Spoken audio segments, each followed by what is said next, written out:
አዶናይ ዘመዶቹ ዘረን አግባ ብለውታል። ታቸው እንዲደበዝዙ ስለሚፈለግ ደምቀው ስለታዩ መለያየት ይፈልጋል። እሱም ሳይኮሎጂካሊ የተጫወተው ጆን ዳሌን ቢባል ይሄ ነው። ወንድና ሴት አሪፍ ጓደኛሞች መሆን ይችላሉ ብላችሁ ለምታምኑት ስለነዚህ ሰዎች ምን ትላላችሁ?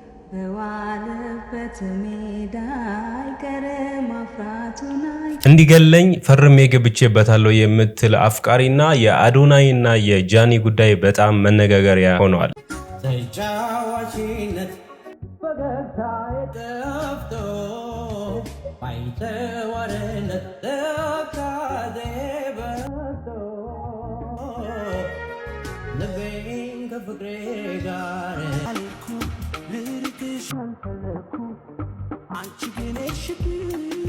ሰላም ጤና ይስጥልን ቤተሰቦች እንዴት አላችሁ? እንደምንቆያችሁ ዛሬም ተመልሰናል። በዛሬ ቪዲዮቻችንን በጣም ምርጥ ቪዲዮችን ይዤላችሁ መጥቻለሁ። እሱን እያየን ሪላክስ እናደርጋለን። ሀሳብ አስተያየቶቻችንን መስጠት ያሉብን ነገሮች ላይም ደግሞ ሀሳብ አስተያየቶቻችንን እንሰጣለን። በዛሬ ቪዲዮ ሀሳባችሁን መስጠታችሁን በፍጹም እንዳትረሱ። ትንሽ ጠጠር ያለና በተለይ ከፍቅር ጋር የተገናኙ ጉዳዮች አሉ። እናንተ በየቦታው በተመቻቹት ቪዲዮዎች ላይ ሀሳቦቻችሁን መስጠታችሁን እንዳትረሱ። ስትጀምሩ ቪዲዮን ፕሊስ ሁላችሁም ላይክ አድርጉ። እስቲ አንድ ጊዜ ላይክ አድርጋችኋል ብዬ ተስፋ አደርጋለሁ። እዚህ ቻናል አዲስ ከሆናችሁና ለመጀመሪያ ጊዜ የምትመለከቱት ደግሞ ቻናሉን ሰብስክራይብ ያድርጉ። ሁለተኛ ቻናሌ ኮሜንት ላይ ገብታችሁ እሱንም ሰብስክራይብ ላይክ ማድረጋችሁ እንዳትረሱ። እስከ መጨረሻ ድረስ የትም እንዳትሄዱ። ሌባ ሆነ ስጀንጀን በጣም ነው ወደድኩ። በጣም ጥሩ ልጅ ነህ። ስርዓት አለ። ስራ ግን ምንድነው? ያንገትስ ሌባ እኮ ነው። አየ ገምቼ ነበር ዶክተር እንደምትሆን ገምቼ ነበር። አረ እንደዛ እንኳን አይደለም እንዴና ማጅራት መች ነው ማለት ነው። ስፔሻል ማጅራት መች ነው? በስመ አብ ወልደ መንፈስ ቅዱስ። ይሄን ገዝጸው ከባድ ነው። እሺ አማራ ክልል ላይ በሰላም ወጣሽ ገባለሁ ስትል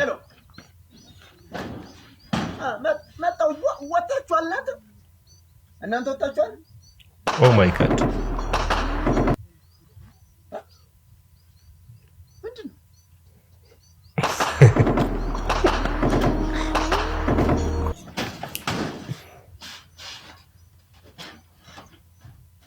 ረመረረኝ ሳይደስ በቃ እኔ እየገበረው ወደ ቤት ይቅርብኝ። የእናንተን አላውቅም። እኔ ገብቻለሁ። በቃ ኧረ በስመ አብ ግቢ ውስጥ ነገራችን ላይ እንደ ቀልድ እንስቃለን እንጂ እውነት ለመናገር ጦርነት ለማንም አይበጅም። ሰላም ለሀገራችን፣ ሰላም ለኢትዮጵያ። እዚህ ላይ መናገር የምፈልገው ጦርነትና በጣም ከባድ ችግሮች በሚኖሩበት ሰዓት ላይ የቸገሩት ህጻናትና እናቶች ናቸው። በተለይ እንደ እናቶች የሚያሳዝኑት ለእናት ካነሳን አይቀር የእናት ዋጋ ተከፍሎ አያልቅም። ነገር ግን በጣም ልቤን የበላ አንድ ቪዲዮ አለ። እሱን ተመልከቱና እናንተም ሰላም እንዲናችሁ። አሁን ከሌሊቱ 6:20 ምናምን ሆኗል እና አብዛኞቻችሁ ተኝታችኋል። ለእናቴ እኔ ነበር ማቦካው ማለት ሁሌም እናቴ ወገባን ስለሚያማት እኔ ነው ማቦካላትና ራሴን አሞኛል አልኳት ቅድም። እና ሌላ ጊዜ በጊዜ ነበር ማቦካው ማለት ሌላ ጊዜ እኔ ነበር ምሰራው ማለት 10 ሰዓት አካባቢ ቀን ኩሽናውን አጸዳላታለሁ። ከዛም በኋላ አብሲት ጥዬ ምናምን ጠብቃታለሁ። ከዛ ላስ ቢዛ ይዛ ከመጣች ምግብ ምናምን እንሰራለን። ከዛ ላ እራት ምናምን ነገር እሷ የሰራች እኔ ገብቼ ምናምን ነገር አቦካ ነበርና ከዛ ዛሬ ራሴን አመመኝ። ማይግሪን አለብኝና በጣም አሞኝ አቦካው ምናምን ስላት ነው ስላመመህ ምናምን ተው በቃ እኔ አቦካዋለሁ አለችኝ። ከዛ በኋላ እኔ አቦካዋለሁ አለችኝና ደክማ ስለነበረ እዛው ጋዳም ባለችበት እንቅልፍ ወሰዳት። ከዛ እኔም እንቅልፍ ተኝቼ ነበርና ስነሳ እዛው ቁጭ ባለችበት ደክማ ስለነበረ እኔ ተኛቸው። ከዛ አየኋትና ተኝታለች። ከዛ ተነስቼ ምናምን ነገር ስለማይደርስላት አሁን ከሌሊቱ 6 ሰዓት በኋላ እያቦካሁላት ነው እና እንቅልፍ ወስዷታል እናቴ። የፈለገ ነገር ቢያማት የፈለገ ነገር እያመማት አሞኛል ማተልና ጠንካራ እናት ነው ያለችኝና እኔም ደግሞ እንደሷ ጠንካራ መሆን እንዳለብኝ ነው የሚሰማኝ። እና እሷ ደክማት እንቅልፏን ወስዷታል። እሱ ሰዓት ተኝታለች። እያመመኝም ቢሆን ማውካት አለብኝ ብዬ እስቲ ያውቀው ነው ከዛ ለምን እንደዛ እና 6 ሰዓት አልፏል። አሁን 6 ሰዓት አልፏል። አሁን 6 ተኩል ይሞላ ነውና እና ቁጭ ምናምን ከዛ ላም ጨምርና እተኛለሁ። ከዛ ጠዋት ስታይ ምን ያህል ደስ እንደሚላት ተመረቀኛለች። ምክንያቱም አሞኝ እንደተኛው አይደል የምታውቀው። ከዛ ሌሊት ጠዋት ተነስታ ስታይ ለማብካት ወይ ደግሞ በኋላ ከእንቅልፏ ብድግ ብላ ትዝ ብላት ለማብካት ስትመጣ እኔ አብኩቼዋለሁና በጣም ይገርማል። ደስ ይላታል እና ትመረቀኛለች። እና ሁላችንም እናታችንን ማስደሰት አለብን።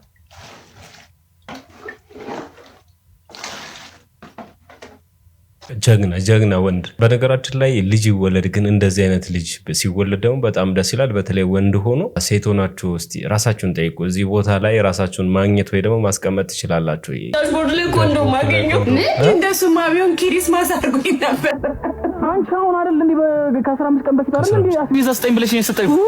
ልንገርህ እኔ ካንተ ጋር መኖር በጣም ነው የሰለቸኝ። በቃኝ እንዴ። ዛሬ በጠዋቱ ከእንቅልፌ ቀሰቀሰኝ የጎረቤታችን አበራሽና ደፍርስ የተለመደ ዱላ ቀረኝ ጸብ ነው። እሺ እዚህ ቤት ከገባሁ አላርም ሞልቼ የተነሳሁበትን ቀን አላስታውስም። ሁሌም የምነሳው በአበራሽና ባደፍርስ በውሃ ቀጠነ ምክንያት በሚነሳው ጸብ እንጂ። ለነገሩ ከማርፈድ ገላግለውኛል። ዛሬ እሑድ ስለሆነ ከጓደኞቼ ጋር ከተገናኘን ስለቆየ እኔ ቤት ተሰብስበን ቡና ለመጠጣት ቀጠሮ ይዘናል።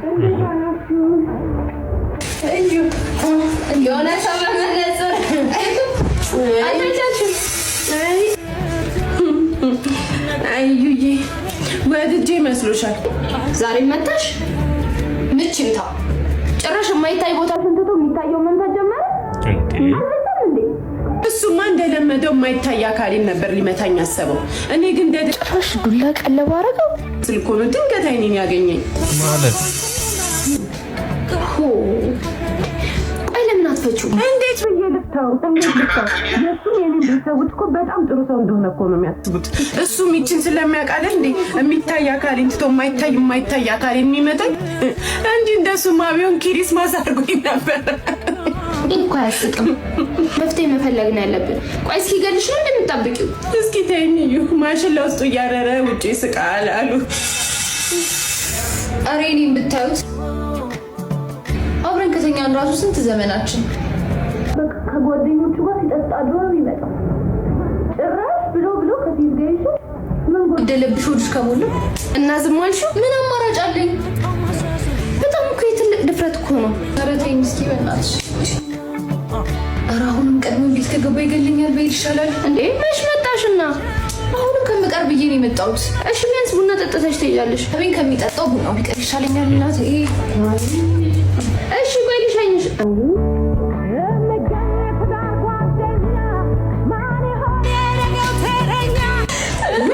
በስመ አብ።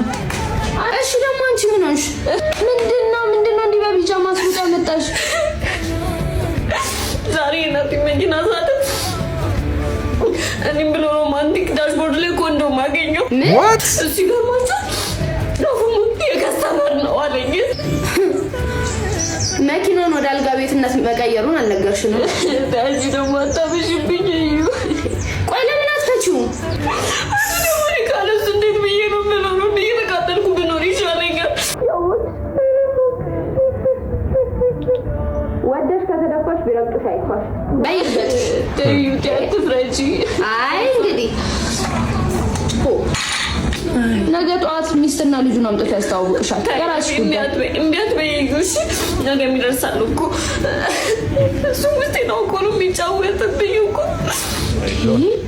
ሁላችንም እኮ ብሶት ብቻ ሆነን የሆነ መፍትሄ መፈለግ አለብን። እንጂ ደግሞ ምን ሆነሽ ነው? እሷም ተመታለች።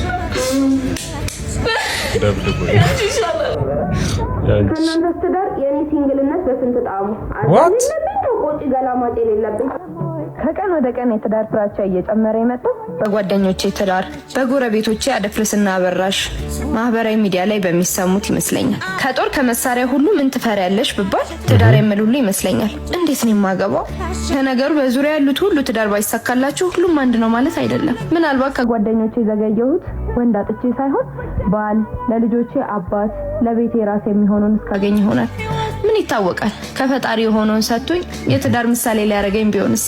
ላይ አብዛኛው ሴቶች እንደዚህ አይነት ፊሊንግ ውስጥ እንዳሉ መገመት አያቅተንም። ነገር ግን ሲንግል ከመሆን ደግሞ ያው ትዳር ግዴታ ነው። ትዳር ውስጥ ሰዎች የማይግባቡበት እንደኔ ሲመስለኝ ሴቷ ጥፋተኛ ወንዱ ጥፋተኛ ስለሆኑ ሳይሆን የፈጣሪ ተቋም ስለሆነ ነው። በቃ ከሰማይ የወረደ ነገር ስለሆነ ነው እንጂ የትኛው መንግስት ነው ወንድና ሴት መጋባት አለባት ብሎ ህግ ደንግጎ ያስቀመጠው? የለም አይደል? አዎ የፈጣሪ ማለት የሃይማኖት ሀገር እስከሆነ ድረስ ሀገራችን እንደዚህ ነው። እንግዲህ እኛ ሁላችንም የምንለው የራስ መንገድ የሚለው ፊልም ጋር የሚመሳሰል የጃኒና ጆን ዳንኤል እንዲሁም ደግሞ የአዶናይ ጸብ ጉዳይ አዲስ አይደለም ሚዲያ ላይ ሲዘዋወር ቆይቷል። የተለያዩ ሀሳቦች ተሰጥቶበታል። በጣም ያስገረመኝ ጉዳይ አለ። ሳስበው የሆነች ያላለቀ ፎንቃ ትታየኛለች። ትቶሽ የሄደ ወንድ ተመልሶ የሚመጣው አፍቅሮሽ ወይም ደግሞ ፍቅር ኑሮበት አይደለም። ነገሮችሽን ሊያበላሽብሽ፣ እናንተ ከሰበረሽ በላይ እንክትክት ሊያደርግሽ ነው። ወንድ የጣለውን ሲያነሱበት አይወድም የሚባለው አባባል እንደ ኢጎ ነገር ነው የማየው። የሚገርመኝ ነገር እሱ ገብቶበት የነበረው በር ሁሌም ክፍት ሆኖ የሚጠብቀው የሚመስለውም ሰው አለ። ግን ያ በር ተዘግቶ ነው ያ በር የተከፈተለት እንጂ ያ በር ክፍት ሆኖ የሚጠብቀው ወንድ ማንም የለም። የተከፈተላቸው መስሏቸው ሲሞክሩት የማይሳካላቸው ሲያውቁ ያለው አማራጭ ዛን ሰው ህይወት ማበላሸት ይፈልጋሉ። እህቴ እሱ ሲተውሽ እሱ ሲጣላሽ ፈላጊ የላትም ብሎ በማሰብ ነው። እዛ ከሌላ ሰው ጋር ሪሌሽንሺፕ በምትጀምሪበት ሰዓት ውሳኔው እንደተሳሳተ ይነዘባል። እጅ የያዙት መዳብ እንደሚባለው እጁ ላይ ስትሆኚ ቀለል አድርጎ ያይሻል። ስትሄጂ ደግሞ ያንቺን ዋጋ በሚረዳበት ሰዓት ተልካሻ ምክንያቶች ይመጣል። ኤግዛምፕል በህልሜ ያየሁሽ፣ መንገድ ላይ አንቺን የምትመስል ሴት አየሁኝ በሚል በተልካሻ ምክንያት ተዘጋው ልብሽን ገርበብ እንድታደርግለት ይፈልጋል። ያንቺ መልስ ምንድነው መሆን ያለበት? በህልምህማ አታይኝም፣ ቅዠት ነው። መንገድ ላይ ያየሁሽ፣ ወደፊት እየተጓዝኩ ይሆናል። በደወለ ቁጥር የምታነሽለት ከሆነ ረጅም ደቂቃ የምታወሪለት ከሆነ ተፈለግሽውም ነው የሚያስበው። እሺ አመሰግናለሁ፣ እግዚአብሔር ይመስገን። እነዚህ አጫጭር ቃላቶች በምትይበት ሰዓት አጭር መልስ ልክ ኃይል አለው። አልፈለግሽው ደግሞ እንዳይደውል ያደርገዋል። ፊት የምትሰጪው ከሆነ ፈለግሽው ነው የሚመስለው። አጠገብሽ ያለው ወንድ ሳይሆን እሱ ልብሽ ውስጥ ያለው ነው የሚመስለው። ፍቅር አማራጭ የለውም። አንቺን ትቶ በላይሽ ላይ ከሄደ ያንቺን ክብር ያንቺ ውበት ሳይታየው ትቶሽ ከሄደ ያልሽው የሚወድሽ የሚያከብርሽ ሰው ጋር ደግሞ በመቶኝበት ሰዓት አንቺ ጋር ይመጣል። ሰብሮሽ ሄዷል። ተመልሶ የሚመጣው አንደኛ ህይወትሽን ሊያመሰቃቅል፣ ሁለተኛ ትናንት ከሰበረሽ በላይ እንክትክት ሊያደርግሽ ነው። እንዳትሸወዱ። ከሄደ ነው የሚደውለው። አማራጭ አድርጎሽ ነው። ያሹን ይዘሽ ነው ህይወትሽን መቀጠል ያለብሽ። በተቻለሽ አቅም አለመውደቅሽን መነሳትሽን እየሰራሽ እንዳለ ጥንካሬሽን በሶሻል ሚዲያ ላይ ማሳየት ይሻላል እንጂ ትቶሽ ከሄደ ወንድ ጋር በምንም ተአምር ደቂቃ እንኳን እንዳታወሪ። አስተውሉ። አዶናይ ዘመዶቹ ዘረን አግባ ብለውታል። ዘረን አግባ ማለት ያ እቺ ባለጌ ናት። የተባረከ ዘር እያለ በትግረኛ ያሉትም ማለት ነው። የተባረከ ዘር እያለ ዘረ ጥሩ እያለች ተብሏል። ስለዚህ እኛ ደግሞ ለጃኒ ካለ ዘርሽ ሄደሽ አንላትም። ጃኒን እያሰመራችበት ያለችው የአዶናይ እናት ነው። አረት ያረጉም እናቱ እግዚአብሔር የአዶናይ እናቱ ናት። እንደ ሴት ልጅ ተቸግራለች። ስለ ሴት ልጅ አውቃለሁ ይላል አይደል? ተቸግራለች። እኔ ሂል እስከምታረግ ድረስ ከጎኗ መሆን አለብኝ። አፈቅራታለሁ። ከብዙ ቻሌንጅ በኋላ ነው መጨረሻ ላይ ወደ እኔ ላመጣት የምችለው። እኔ አልፈርድባትም ብሎ ጆን ማን ነው ይሄ አዶናይ እናቱን ራሱ ነው ማለት የለበትም። እንኳን አይደለም ይሄን የሚዲያ ዘረኛ ደንቆሮ ምናምን ስብስብ ቀርቶ ቀናተኛ ሁለታቸው እንዲደበዝዙ ስለሚፈለግ ደምቀው ስለታዩ መለያየት ይፈልጋል። እሱም ሳይኮሎጂካሊ የተጫወተው ጆን ዳንኤል የሚባል ይሄ ነው። ያለ ጃኒ ድምቀት የለውም። ትናንትና አይታችሁታል ፕሮግራሙ ላይ እንዴት ፕሮግራሙ በጣም ይሄ እንትን አልነበር፣ ማሪፍ አልነበር። ቢካዝ ያለችም እሷ ምርቃቱ ላይ ጃኒ ያለመኖሯ ራሱ የሆነ ግሬሱ ልጁ የለም። ሶ ጃኒ ድምቀቱ እንደሆነ ግሬሱ ናት። ጃኒ በጣም ድምቀቱ ናት። እመቤቴን ነው የምላችሁ። ጃኒ ድምቀቱ ናት በጣም በቃ ነገራችን ላይ እዚህ ጋር ማውራት የምፈልገው አሁን ጂጂ ያወራችኋል፣ ብዙ ሰዎች የተለያየ ሀሳብ ይሰጣሉ። እንደውም ጂጂ ጆን ዳንኤል የተፈታ ጊዜ ላይቭ ስትሪም እያደረገች ምን ስታወራ ሰማዋት መሰላችሁ? መጀመሪያ ጆን ዳንኤል እና አዶናይን የማጣላት ዘዴ እንሰራለን ምናምን ስትል ቻለው። ቪዲዮን ፈልጋችሁ ካገኛችሁ ምናልባት ቲክቶክ ላይ ፈልጉ። እነዚህ ልጆች ነገ ተሰባስበው አንድ ላይ ይሆናሉ። እርግጠኛውን የምነግራችሁ ጃኒ ማዘናችሁ እንዳለ ሆኖ ያንዱን ደጋፊና ያንዱ ነቃፊ የምትሆኑት ሰዎች ሚዲያ ላይ ሰው ሲጣላ አድርጋችሁ ትክክል አይደለም። በተቻላችሁ መጠን የአስታራቂ ቃላቶችን መናገር። ሌላው ቀርቶ አሁን ደግሞ ሚዲያ ላይ ምን ተጀምሯል? ዳር ምርጫ ሚዲያ ላይ ተጀምሯል። ለማን? ለአዶናይ ሴቶችን በተለያየ ጊዜ እያቀረቡ ነው፣ ፌስቡክ ላይም ጭምር። እስቲ ተመልከቱ። ወይ የኢትዮጵያ ህዝብ፣ ወይ የኢትዮጵያ ህዝብ ፌስቡክ ላይ ገብቼ እያየው ነበርና አዶናይ በህዝብ ምርጫ ፍቅረኛ ይያዝ ቢባል ኖሮ ከሁለቱ ማንን ትመርጡለታላችሁ የሚል ነገር ነበር እያየው የነበረውና እስቲ የእናንተን ሀሳብ ኮሜንት ላይ አስቀምጡኝ። ከሁለቱ ከሀሴት ደረጀና ከረዴት እኔ ረዴትን እላለሁ በራሴ በኩል። ግን ጃኒ የት ሄዳ ነው እናንተ ወደዚህ የተላለፋችሁት? ቪዲዮቹም ላይ ገብቼ ኮሜንቶችን እያየው ነበር። ቆይ እኔ ኧረ ወይኔ የኢትዮጵያ ህዝብ ማቀሳሰር ላይ ግን ከባድ እኮ ነው በጣም እንዴ። እና ጃኒ ትላንትና እንትኑ ላይ ፕሮግራሙ ላይ አልተገኘችም። ሙሉ ፕሮግራሙን አይቼው ነበር። 28 ቪዲዮ ተለቀቀ አይቻል፣ ግን አልተገኘችም ሙሉ በሙሉ ጋይስ። ይሄ ነገር ወደ ሌላ ነገር እየከረረ ይመስለኛልና ግን የእውነት እንነጋገር ከተባለ ልጅቷ በጣም ሳይኳ የተጎዳም ይመስለኛል። ከዛ በመቀጠል ይሄው አካውንቷን እንደምታዩት ሁለተኛው አካውንቷ ራሱ ደብቀዋለች ወይ ደግሞ የሆነ ነገር ሆኗል እና እንደዚህ ነው እያለ ያለው ሜሴጁ ራሱ በጣም ነው ግራ የገባን። እና እስቲ ሐሳባችሁን ኮሜንት ላይ አድርጉ። ከጃኒ ጋር ይቀጥል ወይስ ደግሞ ከሁለት አንዱ ምረጡለት? እስቲ ሐሳባችሁን ኮሜንት ላይ ሼር ብታደርጉ ደስ ይለኛል። አምላክ ሳለ ሰው አፍቅሮ ክብሩን ጣለው አሽቀንጥሮ በረት ማደር ምርጫው ሆኖ ከሰማያት ተሰደደ። ቃል ከሥጋ ተዋሃደ አምላክ ከሰው ተዛመደ። እስከ መስቀል ተጎተተ እስከ ሞቱ ፈቅዶ ሄደ። ሰው አፍቅሮ ስለ ፍቅር ጌትነቱን ክብሩን ካደ። እናም ወንድም ለትንሣኤ የሚያበቃ ክብር አለና ዝቅ ብሎ ስለ ፍቅር ዝቅ ማለት የታየቀን ሞት አክሎ ፈጣሪን ተመልከተው ስለ ፍቅር እስከ መስቀል ክብሩን ላንተ እንደ ጣላት ያፈቀርካት ስትበድልህ ይቅር ማለት ልብ ከብዶት ክብር ይበልጣል እንዳትል። ባታምነኝም ሐቁን ስማኝ በፍቅር ፊት ክብር ያንሳል። ያፈቀረ ፍቅሩን እንጂ ክብሩን መቼ ያስታውሳል? እውነት እውነት እልሃለሁ እንኳን ክብርን ይቅርና ፍቅር እኮ ሞት ያስረሳል።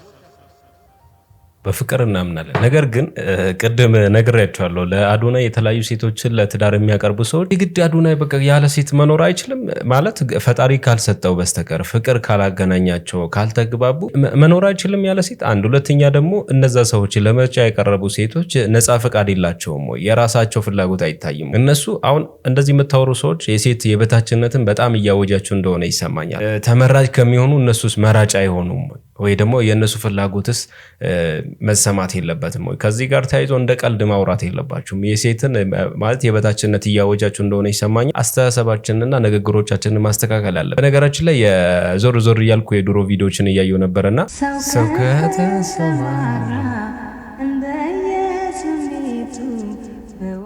ሰራዊትና እንግዲህ ያው ሁለቱም አብሮ ቆይተዋል። ወንድና ሴት ቤስት ፍሬንድ ወይ ደግሞ ጓደኛሞች መሆን ይችላሉ ብላችሁ ለምታምኑት የእነዚህ ሰዎች ነገር እንዴት ነው?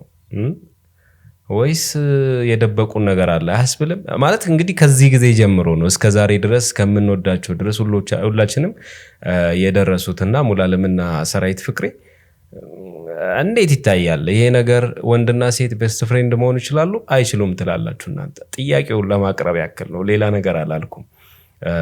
የነሱ ጉዳይ እንዳለ ሆኖ ማለት ነውና በጣም ስለገረመኝ ነው ብዙዎች ሚዲያ ላይ ጨቃጨቃሉ። አዎ ሁለቱ ወጥቶ የሆነ ጊዜ እንትን ሄደን እንደዚህ አድርገናል እንደማይሉን ተስፋ አደርጋለሁ። ነገር በጣም የምንወዳቸው የምናከብራቸው ናቸው። ዳርም የራሱ መስፈርት አለው፣ ጓደኝነትም የራሱ መስፈርት እንዳለው ከነሱ መማር ይቻላል ባጭሩ። ግን እናንተ ምን ትላላችሁ? ከዚህ ጋር ተያይዞ ነዋይ ደበበና ባለቤቱ የፍቅር ህይወታቸው በጣም አስገራሚ ነው።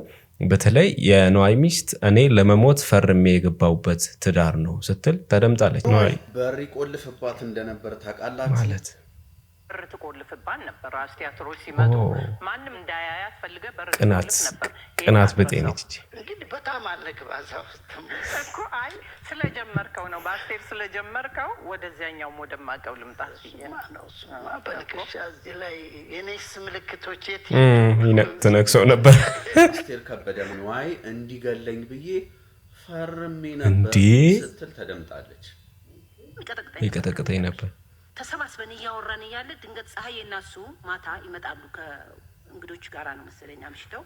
ልክ ሲመጡ ተሯሩጠን ተበታተን። ምንም አይነት ጥፋት ዝም ብለን በቃ ቆጣሻለሁ። እና ተሯሩጠን ተበታተን። እኔ ያው ወደ ክፍል የገባሁ እሱ መጣ ትንሽ ቆይቶና ማን ነበር ከእናንተ ጋር አለኝ። ምን ለምን ሮጣችሁ አይነት ነው። ኧረ እባክህ ማንም ሰው የለም።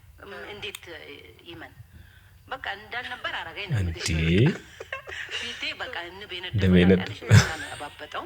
በጣም ከደበደበኝ በኋላ የሆነ ነገር ሲጽፍ እንግዲህ እኔ ቁጭ አያለሁ የሚጽፈውን ነገርና ልጆቹን ጠራቸው እነዛን ሁለት እና እንግዲህ ጽሁፉን አሁን መቼም እንጃ ትዝ አይለኝም ዝርዝሩ ግን በቃ አንድ ከዚህ በኋላ አንድ ነገር ብታይ ያው እንደምገላት የሚል ነው።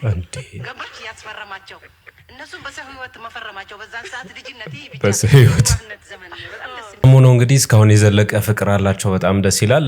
ብዙዎቻችን ከእንደዚህ አይነት ሰዎች መማር አለብን ወይ ከታላላቆቻችን ወይ ደግሞ ብዙ ጊዜ ሪፈረንሳችን የውጮቹ ስለሆነ የውጮቹ ሪፈረንስ ከምናደርግ እኛ የምንኖርበት ካልቸር በብዙ ነገሩ የሚመስሉ ሀገራችንን ታዋቂ ሰዎችና በጣም በትዳር እድሜያቸው በጣም የቆዩ አንቱ የሚባባሉ ሰዎችን ምሳሌ ማድረግ አለብን። ሁሉም ሰው ስለ አዶናይ ጃኒ ምናምን ሲያወራ የእርቅ ጉዳይ ወይ ደግሞ በእርቅ ዙሪያ ላይ ቢያወራ ጥሩ ነው እንጂ ሳይድ ካረገ ለራሱ ግባት ልጆቹን እያዋለ እንደሆነ ስለሚሰማኝ ነው። ለምሳሌ ይሆነናል ብዬ አመጣሁት። $4,000 ወርቅ የተዘረፈችው ሴት። ይሄ መረጃ ለሁሉም እንዲደርስ ሼር አድርጉት። በድሬዳዋ ከተማ የተፈጸመው ይሄ አዲስ የአፍዛ ደንዝዝ ዝርፊያ እጅግ ያስደነግጣል። ሄለን የተባለች እህታችን ለግለሰቧ ፕራይቬሲ ሲባል ስሟ የተቀየረ በአንድ ቀን ውስጥ ያጣችው ንብረት ቀላል አይደለም። ጥር 27 ቀን ሄለን ከስራ ወደ ቤት እየተመለሰች ሳለ አንድ ግለሰብ ሎተሪ ደርሶኝ መታወቂያ ስለሌለኝ ተባበሪኝ በሚል ተቅለስልሶ ያቆማታል። እሷ በኢትዮጵያዊነት ባህሏ ልርዳው ስትል ሌላኛው ግብረ አበር አንገቷን በዳበሳ ይነካታል። በዛው ቅጽበት ሄለን ራሷን አታውቅም። ሙሉ በሙሉ በእነሱ ቁጥጥር ስር ወደቀች። በአፍዛ ደንዝ ተጠልፋ ባጃጅ ውስጥ ትገባለች። የለበሰችውን የወርቅ ጌጣጌጥ አውልቃ ሰጠቻቸው። በዚህ ብቻ አላበቁም። ወደ ቤቷ ወስደዋት $4,000 2 አይፎን ስልኮችና በቁም ሳጥን ውስጥ የነበረ ወርቋን አስረከበቻቸው። በመጨረሻም ሳቢያን መስቀለኛ አካባቢ ጥለዋት ሲጠፉ ነው ነፍሷ የተመለሰው።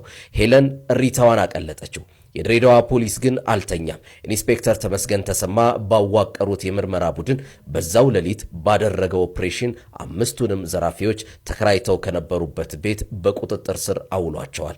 ሌሎች 23 ሰዎችም ተመሳሳይ ዝርፊያ እንደደረሰባቸው ቃላቸውን ሰጥተዋል። ቤተሰቦቼ መንገድ ላይ በንክኪ ሊጠጓችሁ የሚፈልጉ ሰዎችን ተጠንቀቁ። እንዲህ አይነት ነገር አጋጥሟችሁ ያውቃል? ኮሜንት ላይ ተወያዩበት። መረጃው የቲግቫ ነበር። መልካም ጊዜ። ምንድነው አምላኪ? ምን ነው ምን አጠፋው? እንደው ካልጠፋ ሴት ለኔ አንድ ግራ ጎን ታጣልኛለህ። ቁጭ ይኸው ጸሎት ስትሳሳት ልብስ አገዛልኝ፣ በእግሬ መሄድ አልወድ፣ መኪና አገዛልኝ። አሁን ራሱ ርቦኛል፣ ምግብ እንብላ ወይ ሄደን። አቤት አቤት፣ ወይኔ አይስክሪም ራሱ አምሮኛል። ለምን አንሄድም? ወይ መጀመሪያ ልብሱን እንግዛ ይሻላል፣ ከዛ በኋላ አይስክሪም ትገዛልኝና ሲንግልነት ይለምልም የኔ አባል። ይሄን ሁሉ ጣጣ ካልቻልክ ከባድ። ሰዎች የዛሬ ቪዲዮቻችን እነዚህን ይመስሉ ነበረ። ዘናፈታ እንዳላችሁበት የሆነ ነገር እንደተማራችሁበት ተስፋ አደርጋለሁ። እናንተ ሐሳቦቻችሁን ኮሜንት ላይ መጻፍ ከቻላችሁ ጻፉ፣ ካልጻፋችሁ ደግሞ በየቤታችሁ በያላችሁበት ተወያዩበት። ቀጣይ በምርጥና በተሻለ ቪዲዮ አገኛችኋለሁ።